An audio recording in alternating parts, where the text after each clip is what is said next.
சிவகங்கை மாவட்டம் பிள்ளையார்பட்டி கற்பக விநாயகர் கோவில் தேரோட்ட விழாவில் ஏராளமான பக்தர்கள் தேரை வடம் பிடித்து இழுத்து வழிபட்டனர்.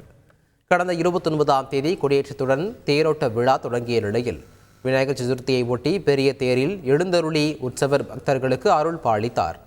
மகா தீபாராதனையை தொடர்ந்து பக்தர்கள் தேரை வடம் பிடித்து இழுத்து சாமி தரிசனம் செய்தனர்.